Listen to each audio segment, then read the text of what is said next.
বিজয়ের আরও এক ধাপ উত্তরণের জন্য অভিনন্দন। জুলাই ঘোষণাপত্র সফলভাবে প্রণয়নের এই কঠিন কাজের সাথে যুক্ত সকলকে আন্তরিক ধন্যবাদ এবং মোবারকবাদ। এই গুরুত্বপূর্ণ অবদানের জন্য আপনাদের কাছে বাংলাদেশ কৃতজ্ঞ থাকবে। তবে এই ঘোষণাপত্রে কি জাতির আকাঙ্ক্ষা পূর্ণ করতে পারছে? না, পারে নাই।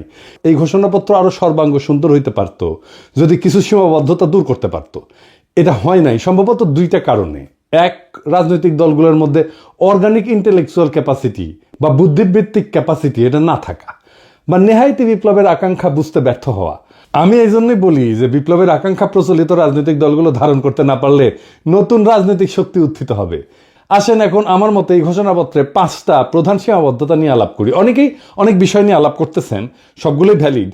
আমি সেই আলাপগুলো আবার নতুন করে আমার আলাপের মধ্যে ঢুকায় আমার আলাপের কলেবর বাড়াইতে চাই না। তবে যে আলাপগুলো এখনো জনপরিসরে আসে নাই সেগুলো নিয়েই আজকের আলাপ করব। আসেন আল্লাহর নামে শুরু করি।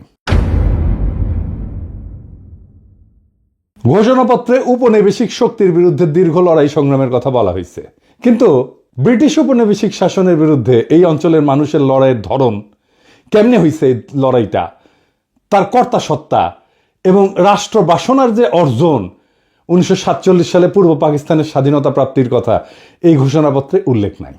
সত্য উচ্চারণে এরকম হীনমন্যতা, পূর্বপুরুষের বীরত্বপূর্ণ অবদানকে এড়ায় যাওয়া, তাদের মহান আত্মত্যাগের স্মৃতি অনিচ্চারিত রাখাটা, ঘুরে ফিরে ওই একই বাঙালি জাতীয়তাবাদী বয়ানের রেখে যাওয়া স্থির করে দেওয়া বিন্দু থেকে আমাদের ইতিহাসকে দেখার পাঠ করার যে অলাথ চক্র তার মধ্যে আটকে গেল। তার মানে আওয়ামী লীগের ইতিহাস যেরকম 52 সাল থেকে শুরু হয়, ঠিক একই জায়গা থেকে ওনাদের ঘোষণাপত্রের ইতিহাস শুরু হইল। এখানে দুইটা রাজনৈতিক টার্ম আমাদের একটু বুঝতে হবে। কর্তা সত্তা, ইংরেজিতে বলে এজেন্সি, কি সেটা? আমরা আগে দেখতাম যে রাজনৈতিক দলগুলো রাজনৈতিক লড়াই করে, তাদের কর্মীরা করে। 2024-এ কোনো রাজনৈতিক দল লড়াই সংগঠিত করছে, নেতৃত্ব দিচ্ছে? নাই। জনতাই রাজনৈতিক লড়াইয়ের নির্মাতা হয়েছেন। এটাই কর্তা সত্তা, এজেন্সি, নিজের ভাগ্যের নিয়ন্তা নিজেই হয়ে ওঠা।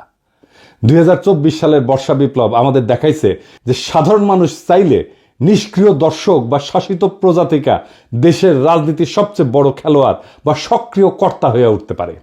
যখন জনগণ নিজের শক্তি সম্পর্কে সচেতন হয় এবং সেই শক্তি প্রয়োগ করার জন্য ঐক্যবদ্ধ হয়ে মাঠে নামে, তখনই জন্ম নেয় সত্যিকারের রাজনৈতিক কর্তা সত্তা, যেটা হয়েছে 2024 সালে। তো এই রাজনৈতিক কর্তা সত্তা জনগণের থাকায় লাভ কি, না থাকলে ক্ষতি কি? জনগণের রাজনৈতিক কর্তা সত্তা বা এজেন্সি একটা দেশের জন্য খুবই গুরুত্বপূর্ণ। সহজ ভাষায় এটা হলো জনগণের সেই ক্ষমতা যার মাধ্যমে তারা নিজেদের ভাগ্য নির্ধারণে সক্রিয় ভূমিকা পালন করে। এর থাকা বা না থাকার উপরে দেশের ভবিষ্যৎ এবং নাগরিকদের জীবনযাত্রার মান নির্ভর করে। যখন একটা দেশের মানুষের রাজনৈতিক এজেন্সি বা কর্তা সত্তা থাকে, তার অনেক ভালো ফল আছে। যেমন সরকারের জবাবদিহিতার স্বচ্ছতা নিশ্চিত হয়। জনগণ যখন সক্রিয় থাকে তখন সরকার যা খুশি তাই করতে পারে না। শাসকেরা জনগণের কাছে তাদের কাজের জন্য জবাবদিহি করতে বাধ্য থাকে। জনগণ প্রশ্ন করতে পারে, সমালোচনা করতে পারে এবং নির্বাচনের মাধ্যমে সরকারকে ক্ষমতা থেকে সরাইতেও পারে। এই এজেন্সি আমরা হারাই ফেলছিলাম।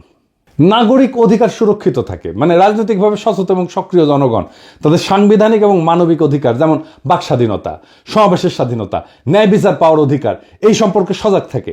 কোনো সরকার এই অধিকারগুলো কেড়ে নেওয়ার চেষ্টা করলে জনগণ ঐক্যবদ্ধভাবে প্রতিরোধ গড়ে তোলে, যেটা আমরা করছিলাম। হাসিনা এগুলো সবগুলো আমাদের কেড়ে নিয়েছিল। এর ফলে রাষ্ট্রের সুশাসন এবং স্থিতিশীলতা প্রতিষ্ঠা পায়। যেমন জনগণ যখন নীতি নির্ধারণের প্রক্রিয়ায় অংশগ্রহণ করে তখন সরকারের গৃহীত সিদ্ধান্তগুলো আরও বাস্তবসম্মত হয়, গণমুখী হয়। এর ফলে সামাজিক উত্তেজনা কমে এবং দীর্ঘমেয়াদী রাজনৈতিক স্থিতিশীলতা তৈরি হয়। জনগণ অনুভব করে যে রাষ্ট্র তাদের কথা শোনে। 4 নাম্বার, সামাজিক ন্যায় বিচার এবং সমতা বৃদ্ধি পায়। সমাজের প্রান্তিক, দরিদ্র, অনগ্রসর এবং সুবিধাবঞ্চিত গোষ্ঠীগুলো তাদের এজেন্সির মাধ্যমে নিজেদের দাবি দাওয়া তুলে ধরতে পারে। এর ফলে রাষ্ট্র তাদের প্রতি নজর দিতে বাধ্য হয় এবং সমাজে অর্থনৈতিক এবং সামাজিক বৈষম্য কমে আসে। যেমন ধরেন শ্রমিক সংগঠনগুলো তাদের কর্তা সত্তা প্রয়োগ করে ন্যায্য মজুরি এবং নিরাপদ কর্মপরিবেশ আদায় করে নিতে পারে। এবং 5 নাম্বার, জাতীয়তাবোধ এবং দেশপ্রেম শক্তিশালী হয়। যখন জনগণ মনে করে যে দেশটা তাদের এবং দেশের ভালো মন্দে তাদের ভূমিকা আছে, তখন তাদের মধ্যে স্বাভাবিকভাবেই দেশপ্রেম, জাতীয়তাবোধ বৃদ্ধি পায়। তারা দেশের সম্পদ রক্ষা করে, দেশের উন্নয়নে নিজেদেরকে অংশীদার মনে করে। আর যেই দেশে জনগণের রাজনৈতিক এজেন্সি না থাকে সেই দেশে এক অন্ধকার পরিস্থিতি তৈরি হয়। সেই দেশের স্বৈরাচারী আর নিপীড়নমূলক শাসনের জন্ম হয়, যেটা হাসিনার আমলে হয়েছে। শাসকেরা যা খুশি তাই করতে পারে। সরকার ধীরে ধীরে স্বৈরাচারী হয়ে ওঠে এবং জনগণের উপর নিপীড়ন নির্যাতন চালায়। ভিন্ন মতকে শক্তি দিয়ে দমন করা হয়। হাসিনা যা যা করছে, হাসিনার আমলে আমরা এজেন্সি হারাইছিলাম, আমাদের কর্তা সত্তা হারাইছিলাম। ব্যাপক দুর্নীতি এবং সম্পদ লুণ্ঠন হয়, কারণ সরকারের কোনো জবাবদিহিতা থাকে না। রাষ্ট্রীয় সম্পদকে ব্যক্তিগত সম্পদে পরিণত করা হয়। ক্ষমতাসীন এবং তাদের মদতপুষ্ট একটা গোষ্ঠী ব্যাপক দুর্নীতিতে জড়ায় পড়ে, দেশের সম্পদ বিদেশে পাচার হয়ে যায় এবং সাধারণ মানুষ রাষ্ট্রীয় সম্পদের সুফল থেকে বঞ্চিত হয়। একই জিনিস ঘটছে হাসিনার আমলে। এর ফলে দেশ অর্থনৈতিকভাবে পঙ্গু হয়ে যায়। ধনী গরিবের মধ্যে বৈষম্য আকাশচুম্বী হয়। এজেন্সি না থাকলে নাগরিক অধিকারের চরম লঙ্ঘন হয়। যেখানে এজেন্সি নাই সেখানে অধিকারও নাই। মানুষের কথা বলার স্বাধীনতা, সংবাদপত্রের স্বাধীনতা, এমনকি নিরাপদে বেঁচে থাকার অধিকারও কেড়ে নেওয়া হয়। আইন বিচার ব্যবস্থা ক্ষমতাসীনদের হাতিয়ারে পরিণত হয়। দেখছেন না হাসিনার আমলে যা যা হয়েছে, সব আমাদের এজেন্সি বা কর্তা সত্তা হারানোর ফল। এর ফলে জনগণ দ্বিতীয় শ্রেণীর নাগরিকে পরিণত হয়। তাদের জীবন, সম্পদ, সম্মান সব হুমকির মুখে থাকে এবং জবাবদিহিতা না থাকায় অযোগ্য ব্যক্তিদেরকে গুরুত্বপূর্ণ পদে বসায় এবং দেশের জন্য ক্ষতিকর সব সিদ্ধান্ত নেয়। যেহেতু জনগণ কথা বলতে পারে না, তাই সেই ভুল বা সিদ্ধান্তগুলোই চলতে থাকে এবং রাষ্ট্র হিসেবে দেশটা ব্যর্থ হইতে শুরু করে। এর ফলে শিক্ষা, স্বাস্থ্য, অর্থনীতির মতো সমস্ত গুরুত্বপূর্ণ কাজ ভেঙে পড়ে একে একে এবং দেশের ভবিষ্যৎ অন্ধকার হয়ে যায়। সামাজিক স্থবিরতা দেখা দেয়, হতাশা দেখা দেয়। জনগণ যখন দেখে যে দেশে ভালো মন্দ তাদের কিছুই করার নাই, কিছু যায় আসে না, তখন তাদের মধ্যে তীব্র হতাশাবোধ এবং বিচ্ছিন্নতাবোধ জন্মায়। তরুণ প্রজন্ম দেশের প্রতি আস্থা হারায় ফেলে এবং সুযোগ পেলে দেশ ছেড়ে চলে যেতে চায়। সমাজের সৃষ্টিশীলতা এবং অগ্রগতির পথ বন্ধ হয়ে যায়।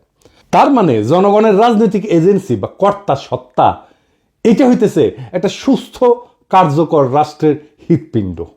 এটা থাকলে রাষ্ট্র জনগণের শক্তিতে বলীয়ান হয়, আর না থাকলে সেই রাষ্ট্র একটা অন্তঃসার শূন্য কাঠামোতে পরিণত হয়, যে কোনো সময় যেটা ভেঙে পড়তে পারে। আমরা আমাদের এজেন্সি, আমাদের কর্তা সত্তা এই 2024 নিজের হাতে নিতে পারছি। এইটাই 2024 বিপ্লবের সবচেয়ে বড় সাফল্য। এইবার আসেন আমাদের জুলাই ঘোষণাপত্রের দ্বিতীয় সীমাবদ্ধতার কথা বলি। বাংলাদেশের সাম্প্রতিক ইতিহাসের গুরুত্বপূর্ণ সবগুলো ঘটনার কথা উল্লেখ আছে এখানে, খুব ভালো। 1975 সালের 7ই নভেম্বরের সিপাহী জনতার বিপ্লবের কথাও আছে, কিন্তু 1975 সালের 15ই আগস্টের বিপ্লবের কথা নাই। কেউ আর তারে অন করে না। এই জন্যেই আওয়ামী লীগ মর্সিয়া গাইতে পারে, বঙ্গবল্টু মরে নাই। 1975 15 আগস্ট দেশপ্রেমিক সেনাবাহিনী শেখ মুজিবের বাকশাল সরকারকে উৎখাত করে। সেই বিপ্লব জনতা অভিষিক্ত করে, পথে নামে আসা তাদেরকে অভিনন্দিত করে। সিপাহী জনতার বিপ্লব কি আকাশ থেকে পড়ছে? 90 সামরিক স্বৈরাচারের বিরুদ্ধে গণ অভ্যুত্থানের পর 3 জোটের রূপরেখা এটা লেখা হয়েছিল, সেটা লঙ্ঘন করছে। বিজয়ী দলসমূহের মধ্যে রাজনৈতিক সমঝোতা ভঙ্গ, জন আকাঙ্ক্ষা পূরণের যে ব্যর্থতা এবং পরবর্তীতে সেই অভ্যুত্থানের অঙ্গীকার ধারণ করতে না পারার কারণে পর্যায়ক্রমে বাংলাদেশ রাষ্ট্রের অগণতান্ত্রিক চরিত্র ধারণের অশুভ পরিণতির উল্লেখ এই জুলাই ঘোষণাপত্রে নাই। তত্ত্বাবধায়ক সরকার ব্যবস্থা ধ্বংস করার বিষয়ে উল্লেখ নাই। কেন, কিভাবে এই ফাংশনিং ব্যবস্থাটা ধ্বংস হইল সেটার কোনো উল্লেখ আছে? নাই। তবে একই ঘটনা আবার ঘটলে আমি সেটাকে কিভাবে বাধা দেব? এবার আসেন 3 নাম্বার সীমাবদ্ধতা। গত প্রায় 16 বছর দীর্ঘ ফ্যাসিস্ট দুঃশাসন প্রতিষ্ঠা করতে, জনগণের উপরে ধারাবাহিক নিপীড়ন চালাইতে রাষ্ট্রের মূল প্রতিষ্ঠানসমূহের মধ্যে সবচেয়ে বেশি আগ্রাসী শক্তি ব্যবহার করছে সশস্ত্র বাহিনী এবং সামরিক গোয়েন্দা সংস্থা, যাদের স্বীকৃত অপরাধ কর্মের কোনো উল্লেখ জুলাই ঘোষণাপত্রে নাই। আয়নাঘর কোথায় হয়েছে? ক্যান্টনমেন্টের মধ্যে ডিজিএফআই করছে। এতেও 36 জুলাই পর্যন্ত হেলিকপ্টার ব্যবহার কইরা, খুন জখম কারফিউ জারি কইরা, ইন্টারনেট বন্ধ কইরা, সেনাবাহিনী নামায় গুলি চালানোতে নেতৃত্ব প্রদানকারী খুনি জেনারেল চক্রের সকল রাষ্ট্রদ্রোহী অপরাধের ঘটনাগুলো লুকায় ফেলা হয়েছে। স্পষ্ট কইরা সেনাবাহিনীর তরুণ সৈনিক অফিসারদের অংশগ্রহণের সংগ্রামী বৈশিষ্ট্যের কথা না বইলা সাধারণভাবে জনসাধারণের পক্ষে সেনাবাহিনীর অবস্থান গ্রহণের কথা উল্লেখ করা হয়েছে। সত্য কথা, ইনসাফের কথা, ন্যায়ের কথা এবং সঠিক কথাটা হইতেছে যে মার্চ টু ঢাকা কর্মসূচির দিন 36 জুলাই বা 5ই আগস্ট বিপুল গণস্রোত এবং প্রধানত সৈনিকদের চাপের মুখে শীর্ষ সামরিক নেতৃবৃন্দ চূড়ান্ত এবং শেষ পর্বে গণ অভ্যুত্থানে বাধা না দিয়া 5 তারিখে আরো প্রাণহানি এবং রক্তক্ষয় এবং জাতীয় বিপর্যয় এড়াইতে সহায়তা করছে। 4 নাম্বার সীমাবদ্ধতা। হাসিনার ফ্যাসিবাদী শাসন প্রতিষ্ঠার পেছনে ব্যবহৃত সবচেয়ে দুর্বিষহ অস্ত্র সাংস্কৃতিক যুদ্ধের নাম ছিল ইসলামোফোবিয়া। দেশের ধর্মপ্রাণ সংখ্যাগরিষ্ঠ মানুষ, আলেম ওলামা, মাদ্রাসা ছাত্রদের বিরুদ্ধে লাগাতার এই অস্ত্র ব্যবহার কইরা হাসিনা যুদ্ধ চালায় গেছে। 2013 সালের 5ই মে শাপলা চত্বরে রাতের অন্ধকারে লাইট লিভায় রাষ্ট্রীয় বাহিনী দিয়ে নারকীয় হত্যাযজ্ঞ পরিচালনা করা হয়েছে, যে হৃদয় বিদারক ঘটনাটা আমাদের ইতিহাসে একটা সুগভীর ক্ষত সৃষ্টি করছে। ব্রিটিশ উপনিবেশিক শাসনকাল থেকে শুরু করে সকল আজাদী আন্দোলনে, অধিকার আদায়ের সংগ্রামে এদেশের ধর্মপ্রাণ মানুষ, আলেম ওলামা এবং মাদ্রাসা শিক্ষার্থীদের অংশগ্রহণ, আত্মত্যাগ এবং অবদানকে সবসময় অবহেলা, আড়াল এবং মুছে দেওয়ার একটা দুষ্ট ক্ষত আমাদের ইতিহাসে গেড়ে বসছে। এই উগ্র জাতীয়তাবাদী তথাকথিত প্রগতিশীল দুষ্ট ক্ষতের ইতিহাস আবার পুনরাবৃত্ত হয়েছে। তাদের লড়াইয়ের যথাযথ মর্যাদা স্বীকৃতি, বাংলাদেশের ভবিষ্যৎ রাষ্ট্র গঠনের আকাঙ্ক্ষায় তাদের অবদান এবং ত্যাগের যথাযথ হিস্সা ছাড়া কোনোদিন আমাদের এই স্বপ্ন, বাংলাদেশ গড়ার স্বপ্ন পরিপূর্ণ হবে না। বাংলাদেশের আলেম ওলামা মাদ্রাসা শিক্ষিতদের ব্যাপক এবং সর্বাত্মক অংশগ্রহণ ছাড়া 2024-এর বিপ্লব সফল হতো না, এটা লিখে রাখতে পারেন। পঞ্চম সীমাবদ্ধতা। 2024-এর বিপ্লবে মেহনতি মানুষ এবং নারীর অংশগ্রহণের প্রশ্নটা দৃশ্যমানভাবে আসেনি। জুলাই গণ অভ্যুত্থানে অংশগ্রহণকারী বড় দুইটা শক্তি ছিল শহরের মেহনতি মানুষ এবং নারী সমাজ। বৈষম্য বিরোধী সংগ্রামের এই বৈশিষ্ট্য ঘোষণাপত্রে উল্লেখ করা হয়নি। অর্থনৈতিকভাবে অনগ্রসর জনগোষ্ঠী এবং নারী সমাজ যে রাষ্ট্রীয়, অর্থনৈতিক এবং সামাজিক স্তরে সৃষ্ট বৈষম্যের অবসান চায়, জুলাই গণ অভ্যুত্থানে সেই আকাঙ্ক্ষা খুব স্পষ্টভাবে ফুটে উঠছিল। এই জনগোষ্ঠীর সমানাধিকারের আকাঙ্ক্ষা আন্দোলনের অগ্রভাগে ছিল, নেতৃত্ব দিছিল এবং তাদের বেশিরভাগই হতাহত হয়েছে। অধিকার সচেতনতা, বঞ্চনার বিরোধিতা এবং ইনসাফের ধারণা এই জনগোষ্ঠীকে সংগঠিত করার একটা গুরুত্বপূর্ণ ভূমিকা রাখছে। নতুন বাংলাদেশের অর্থনৈতিক নীতি কি বৈষম্য মোচন বা দারিদ্র্য বিলোপের দিকে পরিচালিত হবে? তার উপরেই নির্ভর করতেছে নতুন রাষ্ট্র ব্যবস্থার চরিত্র এবং স্থিতিশীলতা। কর্মসংস্থান, শিক্ষা এবং সামাজিক কর্মকাণ্ডে নারীর নিরাপত্তার পরিবেশ তৈরি কইরা জুলাই গণ অভ্যুত্থানে অংশগ্রহণকারী নারী সমাজকে ত্যাগ এবং অবদানের যথাযথ স্বীকৃতি দিতে হবে। এই ঘোষণাপত্র পড়া মনেই হয় না যে এই বর্ষা বিপ্লব ছিল একটা শহুরে দরিদ্রদের লড়াই। আমাদের এলিটরা সবসময় আমাদের মুরগি দেখায় আর ডাল খাওয়ায়। সুকুমার রায়ের একটা ছড়া আছে, নাকের বদলে নরুন পাইলাম, তাইরে নাইরে না, আমাদের হাতে নরুন ধরায় দিছে। রাজনৈতিক দলগুলোকে বলবেন, জিজ্ঞেস করবেন পয়েন্ট ধরে ধরে যে কেন আপনারা এই বিষয়গুলোকে যুক্ত করেন নাই, না হলে তারা নিজেদেরকে দেশের মালিক ভাবা বন্ধ করবে না। রাজনৈতিক দলগুলোকে মনে রাখতে হবে দেশের মালিক জনগণ, জনগণই সার্বভৌম ক্ষমতার উৎস। আপনারা আশা জাগান কিন্তু ডেলিভার করতে পারেন না, খুবই হতাশাজনক।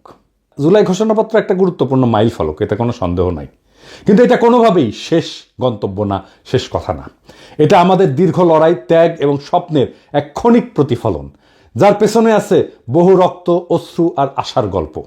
এই ঘোষণার জন্ম হয়েছে এক গর্জে ওঠার সময়ের ভেতর থেকে, যখন মানুষ আর তাকাইছিল না কোনো নেতা বা দলের দিকে, বরং নিজেরা হাতে তুলে নিছিল রাজনৈতিক কর্তাসত্তার ভার। কিন্তু যে ঘোষণাপত্রের জন্ম হলো এই রক্ত গরম বাস্তবতা থেকে, সেটা যদি সেই বাস্তবতার বহু বর্ণ, বহু স্বর এবং মূল তাগিদকে ধারণ করতে ব্যর্থ হয়, তাহলে সেটা এক অর্থে জনগণের সাথে বিশ্বাসঘাতকতা হবে। যারা ময়দানে প্রাণ দিল, যারা নিঃস্ব হয়েও আশায় বুক বাঁধল, যারা চোখের সামনে ভাই বোন হারালো, তাদের ইতিহাস, তাদের দাবি, তাদের আত্মত্যাগের ভাষা বাদ পড়ে গেল। ঘোষণাপত্র না, সেটা হয়ে ওঠে আবার এক শ্রেণীর ক্ষমতা কাঠামোর পুনরুৎপাদনের হাতিয়ার। এই ব্যর্থতা নিয়ে নিরুৎসাহিত হওয়া যাবে না, বরং এই ব্যর্থতা থেকে নতুন শক্তির জন্ম দিতে হবে। যদি প্রচলিত রাজনৈতিক দলগুলো এজেন্সিহীন, ভবিষ্যৎ বিমুখ হইয়া পড়ে, তবে নতুন নেতৃত্ব, নতুন কাঠামো, নতুন চেতনার আবির্ভাব হবে। কেননা ইতিহাস দাঁড়ায় থাকে না, সে আগায় যায়, পিছনে ফেলে দেয় তাকেই যাকে সে ব্যর্থ মনে করে। তাই আসেন আমরা এই ঘোষণাপত্রকে একটা খসড়া হিসেবে বিবেচনা করি। এটা জনগণের অসীম শক্তির সামনে একটা খোলা চিঠি, যা আবার লেখা হবে, আবার সম্পাদিত হবে, আবার জনগণই তার রূপ নির্ধারণ করবে। এটাই হলো গণতন্ত্রের প্রকৃত চেহারা, যেখানে প্রত্যেকটা মানুষ শুধু ভোটার না, ইতিহাসের লেখক, যেখানে জনগণ শুধুই অনুসারী না, বরং রাষ্ট্র নির্মাণের কর্ণধার।